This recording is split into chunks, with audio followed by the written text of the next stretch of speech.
I'm sorry to say it again, but the thing that's important is the apps. It's all about the apps. It's all about the apps. Finally tried Apple's Vision Pro. And, I have to say that before this, I expected that Quest would be the better value for most people since it's really good and it's like 7 times less expensive. But after using it, I don't just think that Quest is the better value. I think that Quest is the better product, period. And, the different companies made different design decisions for the headsets. They have different strengths. But overall, Quest is better for the vast majority of things that people use mixed reality for. Quest 3 does high-quality pass-through with big screens, just like Vision Pro. But we also designed it to be great for a lot of other things. Moving around, playing games, hanging out with friends and socializing, working out, and more. Quest, I think is just a lot more comfortable. We designed it to weigh 120 grams less, which makes a really big difference on your face.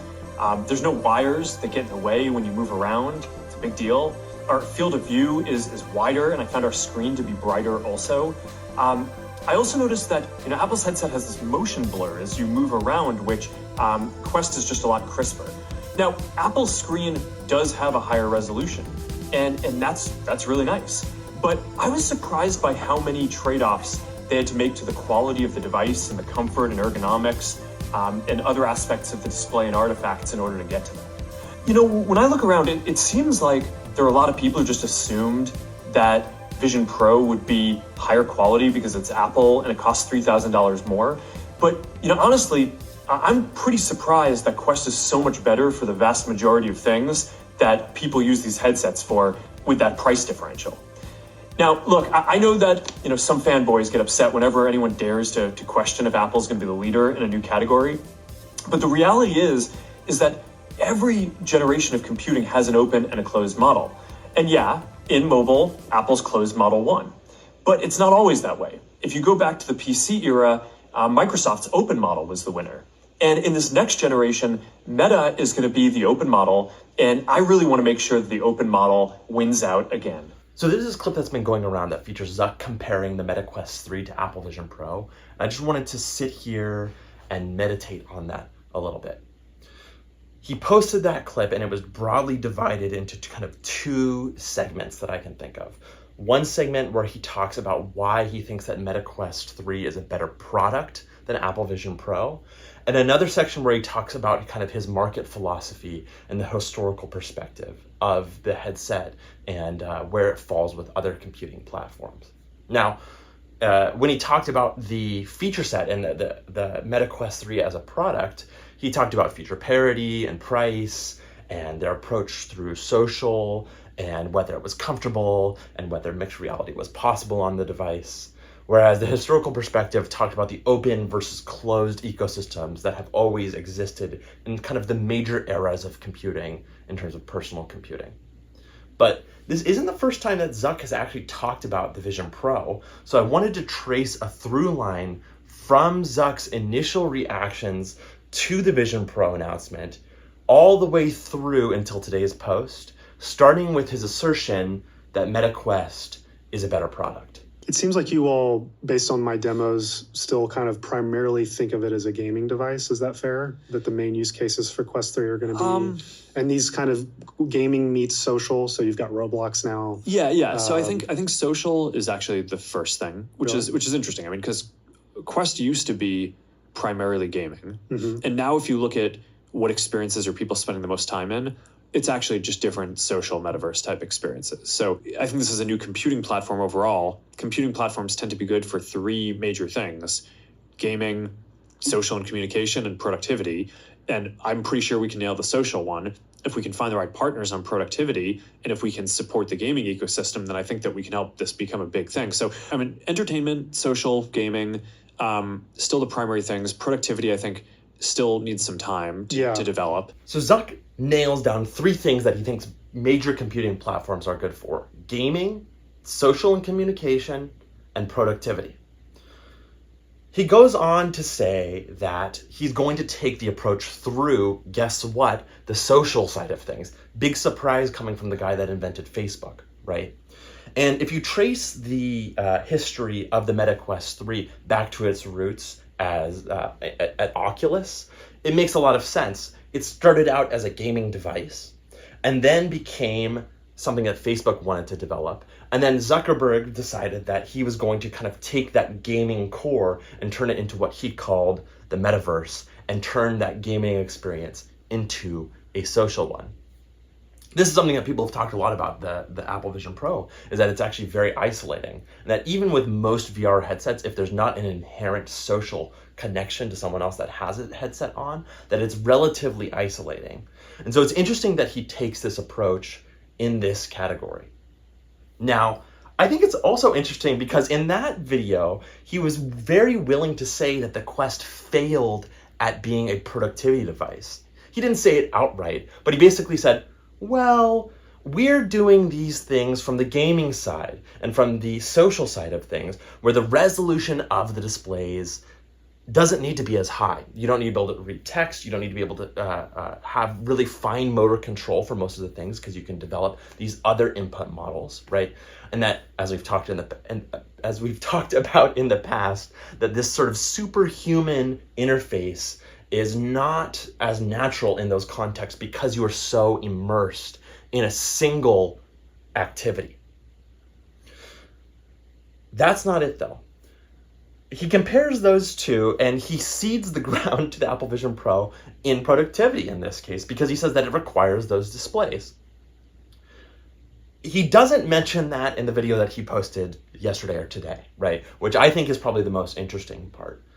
But really, when we think about the product, I think that the current state of these things is the less interesting side of the equation. And that really the more interesting side is where Zuckerberg talks about the market approach and the history. But we play a different game, right? We're not trying to sell devices at a big premium and make a ton of money on the devices. Going back to the curve that we were talking about before, we want to build something that's great, get it to be so that people use it and want to use it like every week and every day. And then over time, scale it to hundreds of millions or billions of people. And I think if you want to do that, then you have to innovate not just on the quality of the device, but also in making it affordable and accessible to people. So I do just think we're playing somewhat different games. You could lean too much, I guess, into the Android versus iOS analogy here, but yeah, I guess where do you see that going? Does Meta really lean into the Android approach and you start licensing your software and technology to other OEMs? I'd like to have this be a more open ecosystem over time. My theory on how these computing platforms evolve is there will be a closed integrated stack and a more open stack. And there have been in every generation of computing so far.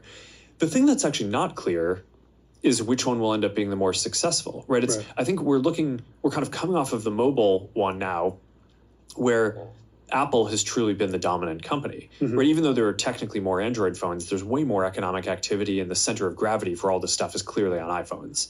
And in a lot of the most important countries for defining this, I think iPhone has a majority and growing share, and I think is clearly just the dominant company in the space. But that wasn't true in computers and PCs. Right.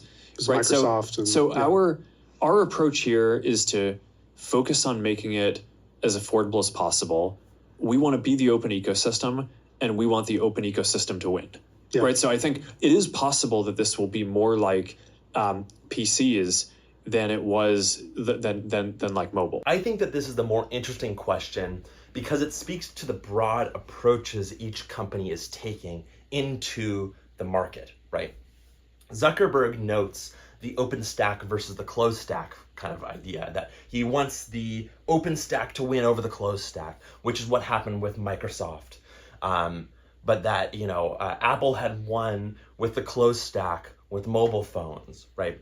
But I actually think that's less important. And in fact, I think the different outcomes of those two events explains why it's less important. It's not about things being open versus closed. It's other factors that result from things being open versus closed, or other factors that result from just other extenuating circumstances that are much more important in this scenario. So, as an example, Zuckerberg says that they're not making a ton of money on these devices for Meta, right? And he's doing that because he wants them in everyone's hands. That's why they're aiming for the low end of the market. He wants them in as many people's hands as possible, as quickly as possible. And then he wants to figure out the monetization approach later. Big surprise coming from the guy that invented Facebook, right? Now, Apple, on the other hand, is going for the top end of the market because they want the highest quality device in people's hands, even if that means it's fewer people. And I think that this separation neatly falls into the categories that Zuckerberg himself laid out in that video, right? He talks about computing platforms as being good for three big things: gaming, social and communication, and productivity. Okay. Now, on Meta's side of things, right? First of all, can we talk about how Facebook would have been the perfect name for a company that's strapping a computer to your face? Second, more importantly, Meta and its Quest started out as an Oculus device before Facebook bought it, right? Oculus started out as a gaming device. And then once Facebook bought it and then eventually turned it into Meta, guess what happened? Those gaming concepts, those core gaming concepts, were kind of morphed into what they found as the bigger piece of engagement on their platform, which was the social and communication side of things. And it's just like, it's kind of remarkable to me how unsurprising that should maybe be for us, because guess what? The guy who runs the biggest social media company in the world is approaching the VR market from the social media side of things. What that leaves left for Apple to take is productivity. This may be why Apple entered at that part of the market, but it's also important to remember that if Meta has been working on, through various forms, a gaming and social and communication device for, over 10 years, right? Apple has been working on these productivity devices for 40 years, 50 years now, right? And so each of these companies' DNAs is kind of deeply embedded in their philosophy and approach to these products. And so, yes, there is a long history to draw from, but I'm not sure that like Microsoft versus Apple, or that Android versus iOS are the best things to draw from. Or at the very least, we should be very mindful about what lessons we draw from those chapters in history and figure out how those apply to the current moment and why, in some cases, they may not. This article was about why they need to get on Verizon as soon as possible. And it was talking about how everyone likes to apply the Windows PC template on top of any sort of tech debate. It used to be they would apply the Betamax. VHS Betamax. VHS thing. Yeah. See, they applied the VHS Betamax analogy to PCs. But now at this day and age, people apply the PC analogy. And the PC analogy is, Macintosh came along and it was arguably a better product, but Microsoft licensed Windows far and wide, and everybody got on board that train, and Apple was marginalized and Windows came to dominate.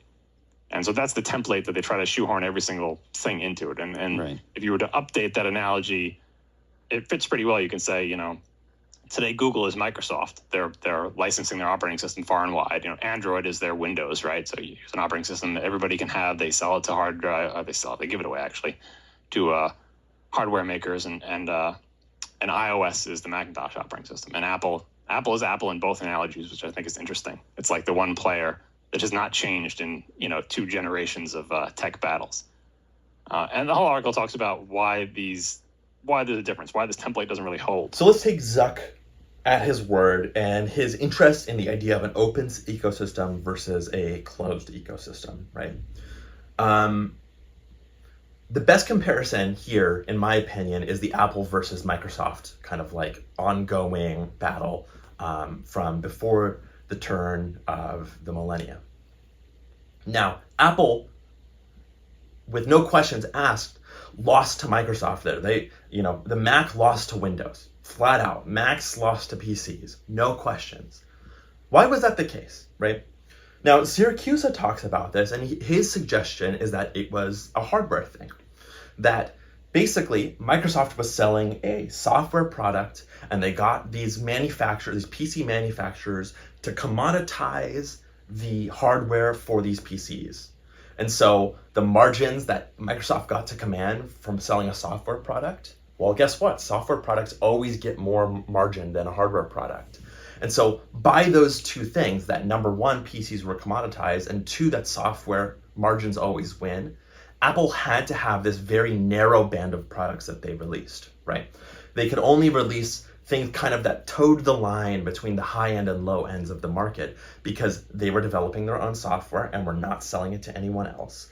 They had to develop their own hardware and were not manufacturing for anyone else. And so they were sort of the David against this Goliath of this entire industry, and that they could not simply just not compete. And that ultimately is why the Mac ended up losing to the PC, is because Apple had to really focus in on a specific niche, on a specific narrow band, and they just couldn't take on this wave of manufacturers that Microsoft was able to command from the PC hardware manufacturers.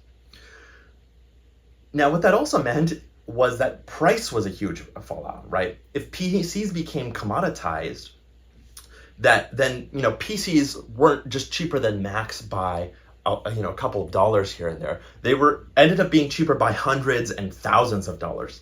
Sound familiar?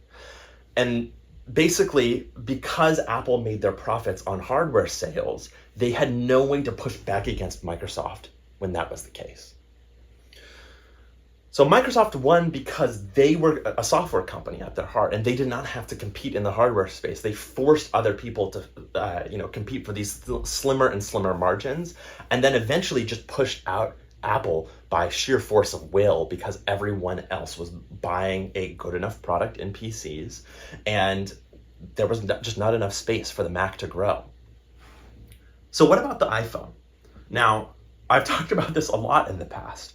The iPhone first came in as a replacement for your flip phones of the world, or for the Blackberries of the world, right? It also came in as a replacement for the iPods that were also in your pocket at the time.